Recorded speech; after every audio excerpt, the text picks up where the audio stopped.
It is beautiful today. It's super nice. Wet water on all the trees, but it smells amazing.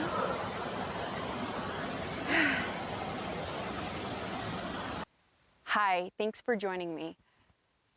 I'm going to share a mountain message today about a story of when I was in my military training. I had a stint in the Air Force when I was younger. I got out, was a civilian for a while, and then I re-entered the military with a lot of life experience behind me and to be a part of defending our country again. It was really something I was excited to do.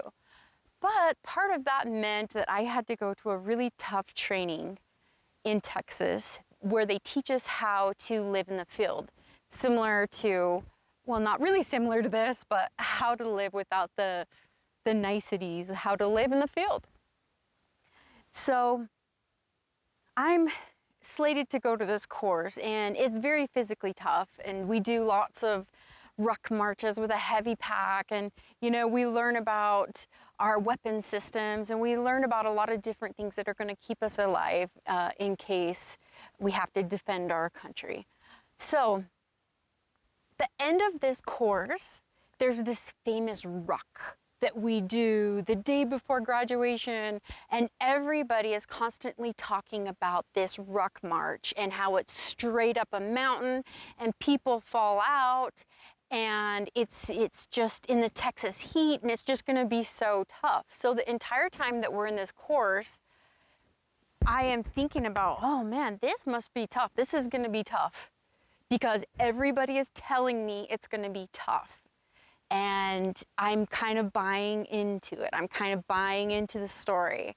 So the day comes, we're all a little nervous because we know how tough this is going to be. As a sergeant, I am in charge of a team. And so we get ready to go on the ruck together. And as we're about to go off, we try to encourage each other. This is going to be so tough. Everything is going to, come down to this. What if we fall out? What if we, pass out or injure ourselves? But we just try to encourage each other. And eventually it's our time to go and we take off. And we have our rucks on, and they're heavy, and it's the Texas heat, and the sun is coming down on us, and we start to sweat, and we make sure that we take care of each other. And the team that I led, we just kept going because what I thought was the beginning of the hike, I just thought this was the trail to get to the mountain that everybody talked about was so hard. All of a sudden I see everybody in formation at a part that we stopped on, and I thought, okay, we're just having a break. It turns out that was the end. It was just like a mountainside. There was no challenge at all, at least for me, because I've grown up, hiking these steep rocky mountains every day. And so everybody else's perception of this really tough thing ended up being something that I was actually skilled at and was a breeze. But during that whole entire time in the training course, I let myself get kind of psyched up over it. And maybe that's why they do it. But the whole reason I wanted to talk about this is because their perception of what is difficult was totally different than mine. But because I listened to their hype, I got myself, worked up over it. I got myself excited. I got myself nervous, even though it was a skill set that I was actually pretty good at, and it was going to be no big deal. No, I'm not saying I was good at everything, okay? There was a lot of things where I looked to other people to help me out because their skill set was better than mine. And that's the whole point that I wanted to bring to you. Your perception of a situation is going to be different than somebody else's of the exact same situation. And it's all because of different life experiences.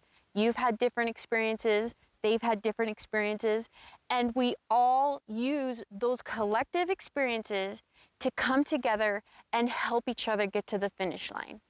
Never judge a situation based on how somebody else tells you you should feel. Always be in the moment and recognize how you're feeling in that moment, and that is your truth.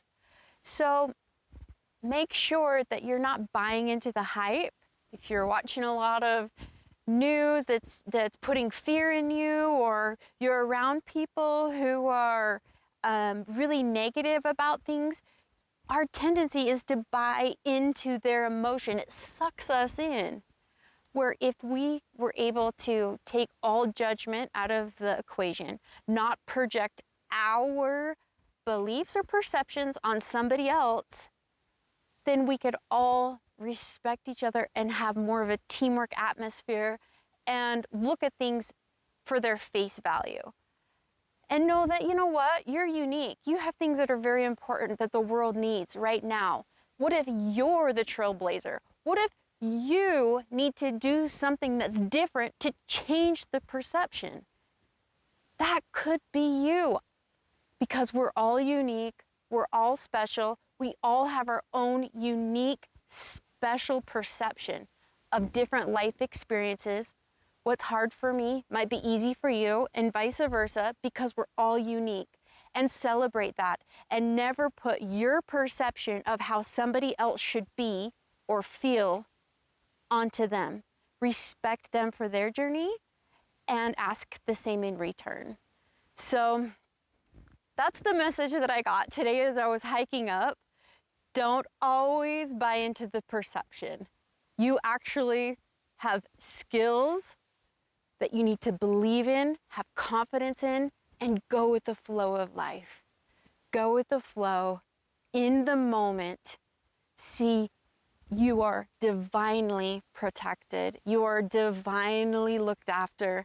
You have a team of helpers who are just waiting to step up and help you through this journey where we're all learning different lessons. So just because you can't see them doesn't mean they're there. So with that they're not there, excuse me. They're always there. You're never alone. And that's the beauty of it. So have confidence. With that, I'm going to call on our divine counsel. Okay, I got 2 cards, and I asked for a message on perception. Let's see what the angels have to say. First card, heart, home, compassion. Wow. Compassion. I don't even know if I need to channel a message on that. Look at others with compassion. Perception of others through the lens of compassion. All right, that goes completely with what I was just saying. The second card I pulled was Feast of Plenty, Choices and Their Consequences. Just like I said, everybody is on their own journey. Everybody is on their own journey through perception. Don't judge someone's choices and the consequences, because all that is a different lesson that they're having in life. That's all it is. We're all here to learn and grow, support each other, and the lesson that they're learning is going to help somebody else along the way. So support one another in the lessons, have compassion, and I can just wow, the energy behind this message is pretty intense. I have my angels around me and they're completely clapping at this message, and I hope that resonates with you. Heart, home, compassion, perceive things with compassion, and feast of plenty, choices and their consequences. That's good choices and bad choices. So if you can see, the word is feast. There's a plenty of feast. What a great message for us. Look at the crystal and the bee and the plants. Beautiful cards today. With that, I'll go ahead and end. I wish you love. I wish you compassion. I wish you abundance, a feast of plenty. We live in a world of abundance, and the abundance sometimes are those life experiences. I love you. Mwah. Have a good one. Thanks for joining me.